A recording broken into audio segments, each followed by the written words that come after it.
A little bit ago, I made a video where I rated all the sun producer plants because, I love sunflowers. But now I decided maybe I should make these videos a trend. PVZ is kinda at a standstill at the moment, so let's fill that time rating plants. I love tier lists in general, which is why I'll be ranking all the Peashooters and PVZ too. There's 18 Peashooters in the game, not sure if the Appease-Mint counts, but he's in here as well. There's quite a lot of them. The Peashooter is the co-mascot of the game, which the Sunflower and Zombie personally being the #1 mascot, so it's understandable that there's a lot of them. Let's rank all the Peashooters from worst to best. The worst Peashooter out of all 18, unfortunately, has to be Peanut. I know this might be a weird pick. Shouldn't it be the basic Peashooter or Split Pea? They're coming, trust me, but I have my reasons for putting him all the way down here as the worst. First of all, he's a 100 gem plant. There are a lot of gem plants that stand out so much more than Peanut. It's not as easy to obtain gems these days in modern Plants vs Zombies too. The only ways are to do epic or travelogue quests, penny pursuit levels, or watching ads or using money. Is anyone surprised? So because it costs so much diamonds, it's objectively a bad plant. Peanut is meant to be a combination of both a Peashooter and a walnut, but it fails at both. The attacking side is not worth it as it fires and deals damage the same as a Peashooter, which makes its 15-second recharge not worth it at all, with Peashooter only taking 5 seconds to recharge. And its 150 sun cast is way too high for its mere 4,000 damage. For reference, Walnut has 4,000 damage, meaning Peanut is the equivalent of a basic defense plant. So why even spend a whopping 100 diamonds for it when it's by definition a default plant? It'd be a little more forgiving if this plant was unlockable through level progression in a world or something. Speaking of worlds, one of the worst parts is that the Peanut came out around the era of the Dark Ages world.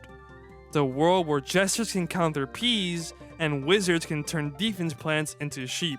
Why create a plant in a world that counters it completely? I'm looking at you, Garlic from Neon Mixtape Tour. And conceptually, Peanut just falls apart. Pea plants are always best as long-range plants, and the Peanut, since it's also a defensive plant, has to be up close to protect other plants behind it. And the more health it loses, the slower its DPS gets. Why is the game practically punishing you for using the plant the way you should? Just a bad plant overall, which is why it's here as the worst Peashooter. At least it's a funny pun. Our next plant is the one and only Peashooter. It hurts to put him so low, but in reality, it's not exactly a plant you're gonna use that much. Peashooter only does a minimal 20 damage, shooting a pea every 1.35 to 1.5 seconds. Ancient Egypt and Pirate Sea supplies you with plants that are subjectively better than the Peashooter, so you won't be using him that much later on. Especially when Ancient Egypt does something similar to the Peanut where it introduces graves, which Peashooters cannot avoid, and the world implies you should use Cabbage Pot instead. That's not implying Cabbage Pot is better than Peashooter though, in my opinion. It really isn't. There's really not much to say about Peashooter. He's a silly little guy. I know Peanut does more than him, it doesn't cost 100 gems to do basic damage. The Peashooter is the first plant you unlock in the game, so of course it will be fairly basic. Split Pea, a pretty hated plant among the community, and honestly, it's pretty understandable why. Split Pea isn't just bad in PVZ 2, but also bad in PVZ 1. Split Pea is a one-hit pony. One head forward shoots 1 pea, while the head backwards shoots 2. Split Pea is introduced in Wild West and is meant to be a counter to one zombie and one zombie only, the Prospector zombie, which works exactly like the Digger zombie in the first game, which is the only zombie Split Pea counters in that scenario. There are no other zombies that has that ability, so you'll use it once in Wild West and that's it. That's all it will do. The same damage, DPS, and recharge time as a Repeater or Peashooter. The worst part is that similar to PVZ 1 where Kato is way more efficient than Split Pea, in PVZ 2 there are so many plants that can counter the Prospector zombie. Like how Snow Pea or Iceberg Lettuce could just extinguish his dynamite, or if the Prospector zombie does go to the back of your lawn, there are plants that do what the Split Pea does but better, like the Homing Thistle, Starfruit, or Celery Stalker. With Homing Thistle and Celery Stalker's damage being much better than Split Pea, because at the end of the day, Split Pea is a basic Peashooter with one gimmick that will only affect one zombie, so you can almost say Peashooter and Split Pea are tied in terms of ranking them, with Split Pea being only a little better with its extra head. The Threepeater is an alright plant for what it's supposed to be. Costs twice as much as Peashooter and fires twice as many peas. He's a low C tier personally though, but the reason why he's not D tier is because of his synergy, and I believe he's a better starter plant than Peashooter. In terms of synergy, I believe he works well with Torchwood. Without Torchwood, Threepeater does 40 damage in total. With Torchwood though, it can do 80 damage. That is a lot on its own, so near the beginning of the first worlds, I definitely think that the Threepeater and Torchwood combo can really carry you in certain levels. The Threepeater by itself though, I don't really see myself using it as there's two plants that are better.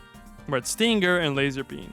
Red Stinger is 50 some less and can deal 60 damage, more than Threepeater at a time. Laser Beam does cost the same as Threepeater and does the same damage, but it's a piercing plant. Piercing plants are objectively better than single hit plants. In conclusions, there are better options, minus its synergy. The next plant, I really can't say if it's a Peashooter. I mean, technically it is. The fact that it's part of the Appease-Mint family doesn't necessarily mean it's a Peashooter though, as plants like the Rhodoboga, Bowling Bulb, or Dandelion are part of the Appease-Mint family and they aren't Peashooters, so I cannot base it off of that. But listen, it's a Peashooter color and it has peas, so it's on this list. The Appease-Mint is not a good support plant, really. I don't think it's worth it, and personally I believe it's a waste of a seed slot, and for one reason. It stays on the lawn for way little time. A mere 6 seconds only. What exactly does this do for the lawn? At that point, I should just plant food whatever plants I have, because I assume you would use the Appease-Mint for waves, because the worst part of the mint is that it takes 85 seconds to recharge. A minute and 25 seconds. So why did I put it up here with the Threepeater if it's technically a bad plant? Well, I can't lie, the stat increases on each of these plants are pretty useful for zombie crowds, which is why I mentioned using the Appease-Mint for waves, specifically the final ones, as this is when larger groups of zombies come in.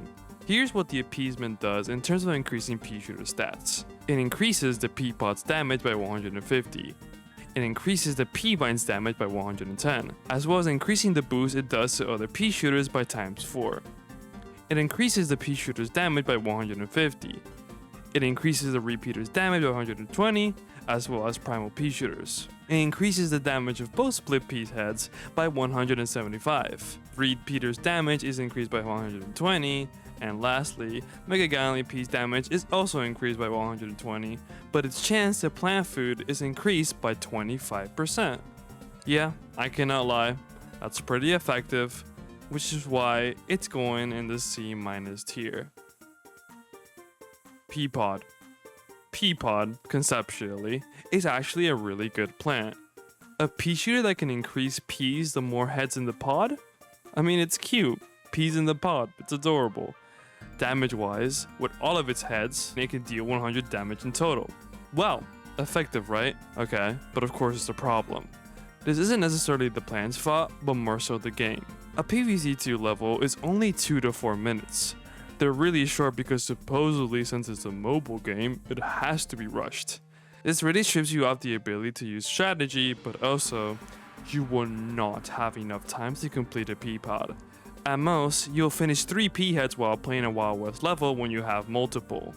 I guess you're meant to use a cart with a full pod Pea Pod, but then that just makes it a gimmicky plant, similar to Split Pea. As well as, if you think about it, a 2-head Pea Pod will cost more than a Threepeater, costing 250 sun, with Threepeater only costing 50 less. Or how a 4-headed Pea Pod costs 500 sun, with a Mega Gatling Pea costing a simple 400. Pea Pod is just a plant with a lot of potential, and he will be a great plant in a game like the first Plants vs Zombies or something. He's still a high C tier though. He's pretty effective in longer levels at least.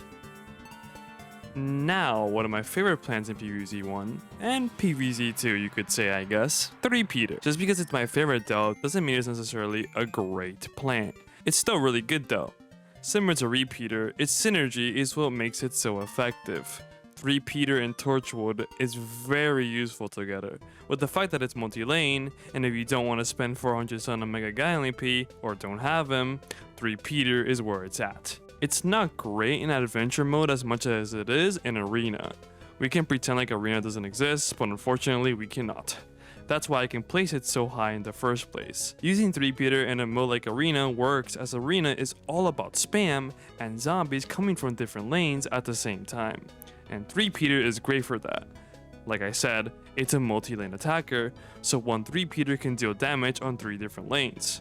I believe it's also useful when you have a limitation on plants in certain levels. It's good when spammed, good when there's torchwoods or Pea Vines even, but by itself, I wouldn't recommend it. Now Seashooter. The latest Peashooter in the game, and you can kinda tell. It took me everything not to put this plant in a low tier, but realistically, the plant isn't bad at all. In fact, it's a pretty good plant. It's just so frustrating, but yeah, it is better than Threepeater in 2 different ways. First of all, a Seashooter in general can deal 30 damage, with Threepeater only dealing normal P damage per P, as the Seashooter's projectiles are different than a usual Peashooter.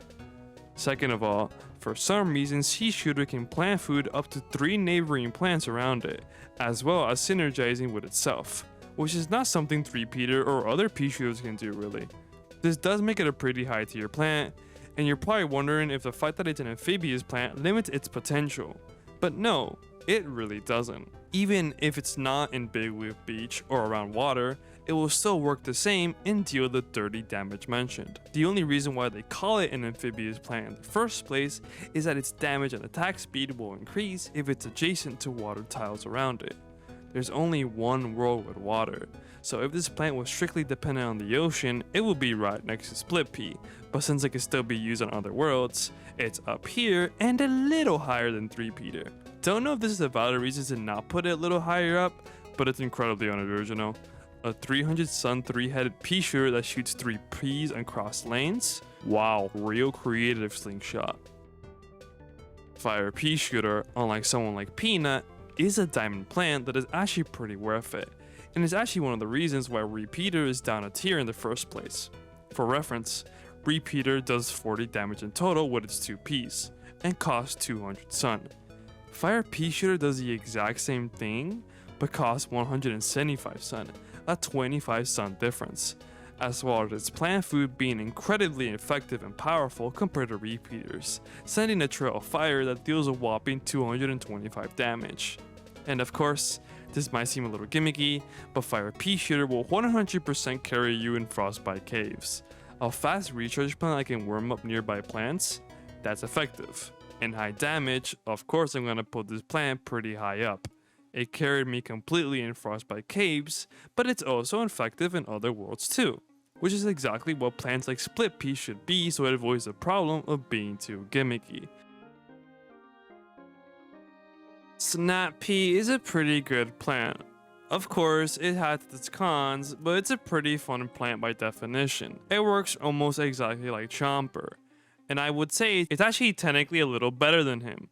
The Snap Pea can instantly kill whatever zombie in front of it, though unlike the Chomper, it doesn't need to be in front of the zombie. So you can put it all the way in the back and it'll still eat it just as long as it's in the same row.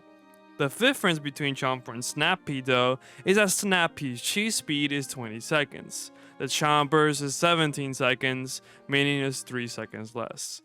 No, this doesn't mean Chomper is better than Snap Pea, that's just a 3-second difference really. A close range plant like Chomper will die with hordes of zombies. Snap Pea isn't exactly any better, but at least it's harder for it to get eaten when the distance doesn't really matter. Especially that when it finishes chomping a zombie, it will spit a zombie head towards the zombies in front of it, and this head deals a lot of damage, 400 to be exact. So not only can it instant kill any zombie, apart from gargantuars, from afar, it can technically instant kill another as soon as it finishes chewing. So as a support plant, this is a plant I would recommend. As a main attacker though, I do not suggest using it.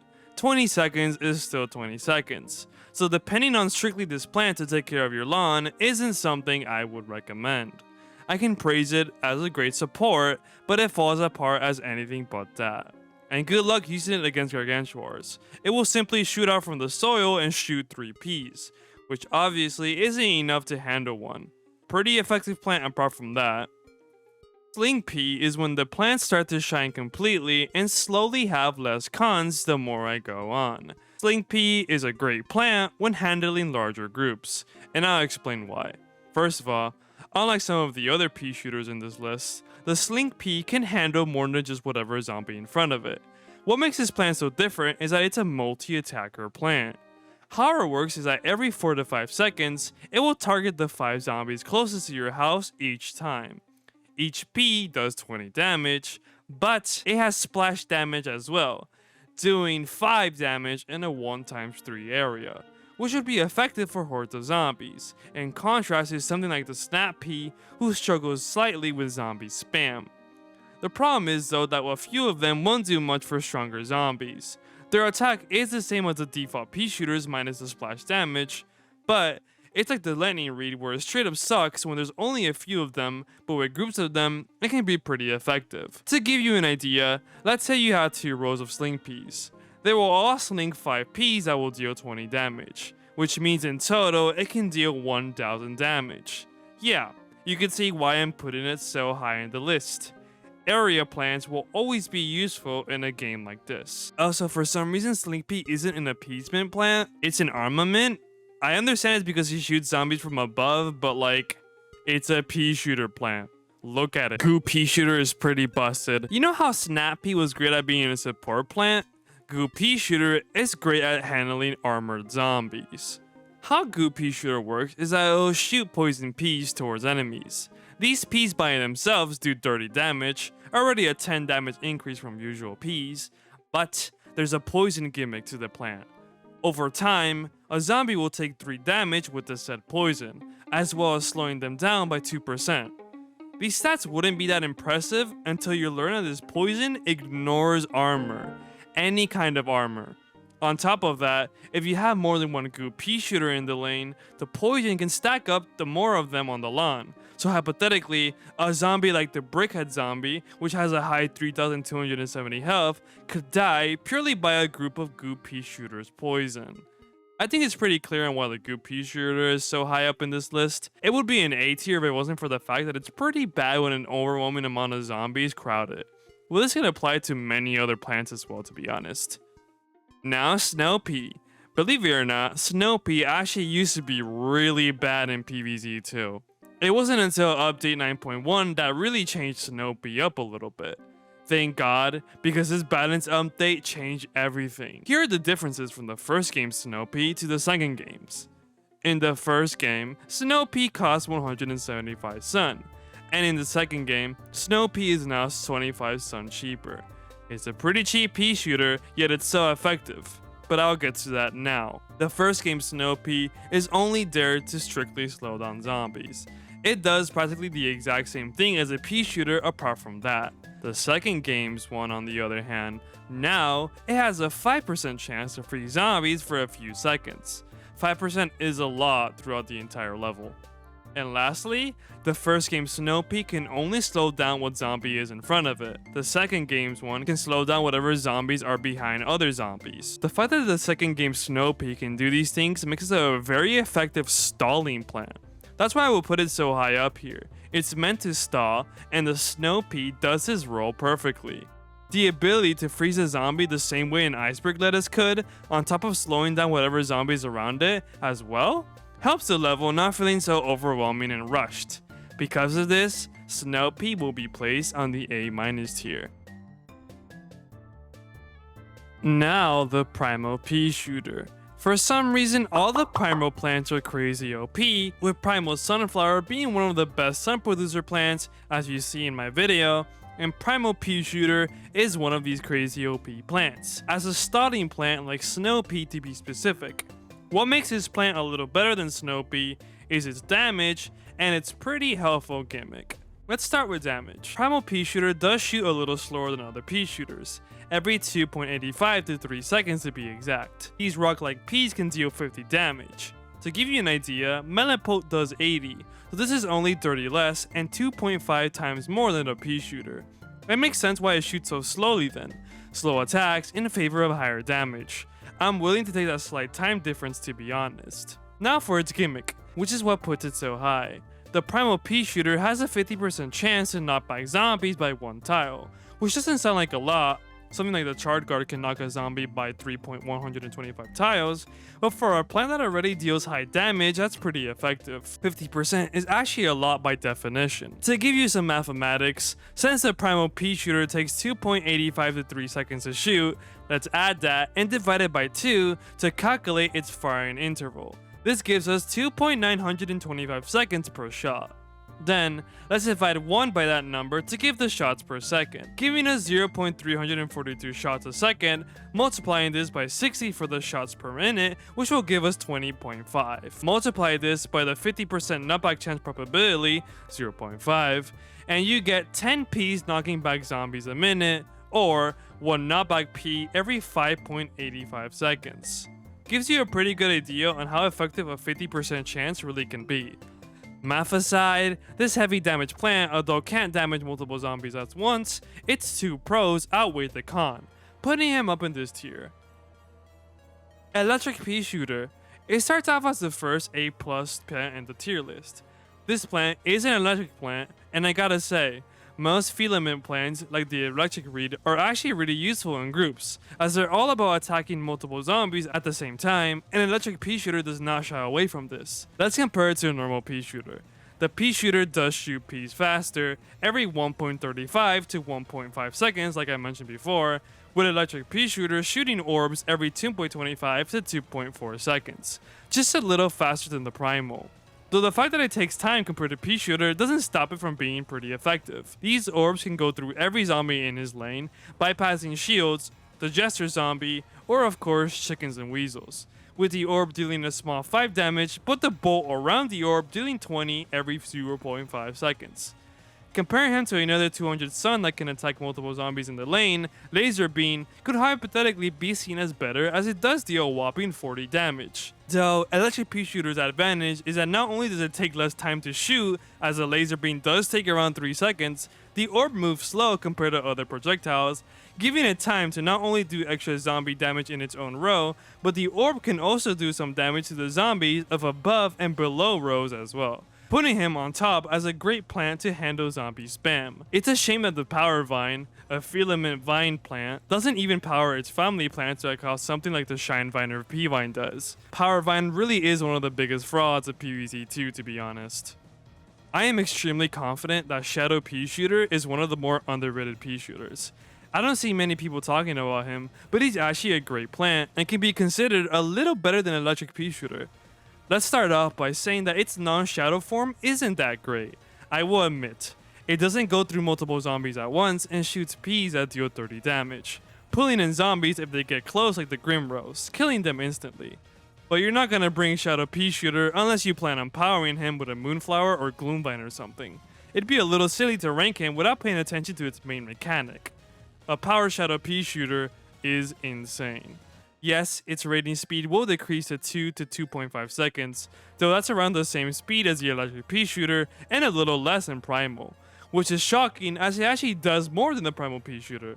Not only can its projectiles now pierce through every zombie in the row, in the same vein to Electric Peashooter, it deals 70 damage now, 10 less than a plant like Melanpo. No, it cannot hurt other zombies around its row, though none like that matters when its damage is so high, and its piercing projectiles can actually slow down every zombie in the row for 5 seconds. This stall is exactly like Stallios, which is a great stalling plant. High damage and incredibly beneficial stalling. Of course a plant like this has a con. It will hide under the lawn when zombies get too close, and once it reaches the hole it hides in, a zombie can die instantly. Its plant food is also a nuclear bomb, dealing 500 damage. Yeah, it's a great plant. We finally have our 2 S tier plants. Let's start with one that was obviously going to be in this tier. Let's be real, the Mega Gatling Pea. I mean, the Mega Gatling Pea is incredibly overpowered, and I feel like everyone knows that by now. Mega Gatling Pea fires 4 Ps every 1.35 to 1.5 seconds, the same speed as Peashooter or Threepeater, just like its first game counterpart. The difference is though that the Mega Gatling Pea has a chance to randomly activate his plant food ability every time he shoots out peas, a 2% chance to be exact. If I did this exact same math that I did with the Primal Peashooter, its plant food would activate every 67.5 to 75 seconds on average, with a 55 to 59% chance to trigger once in 1 minute.